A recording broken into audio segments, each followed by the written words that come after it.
በእውነት ጽድቅን ብትናገሩስ የሰው ልጆች ሆይ በቅን ትፈርዳላችሁ። በልባችሁ በምድር ላይ ኀጢአትን ትሠራላችሁና እጆቻችሁም ግፍን ይታታሉና። ኀጣን ከማኅፀን ጀምረው ተለዩ፣ ከሆድም ጀምረው ሳቱ፣ ሐሰትንም ተናገሩ። ቁጣቸው እንደ እባብ መርዝ ነው፣ እንደ ምድር አውሬም ጆሮዋ የተደፈነ ነው። አዋቂ ሲደግምባት የአስማተኛውን ቃል እንደማትሰማ እግዚአብሔር ጥርሳቸውን በአፋቸው ውስጥ ይሰብራል። እግዚአብሔር የአንበሶችን መንጋጋቸውን ያደቃል፣ እንደሚፈስስ ውኃ ይቀልጣሉ።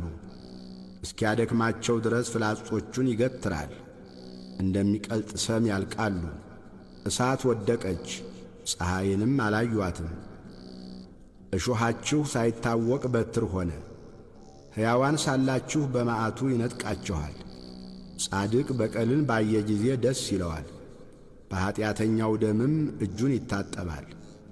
ሰውም በእውነት ለጻድቅ ፍሬ አለው፣ በእውነት በምድር ላይ የሚፈርድ አምላክ አለ ይላል።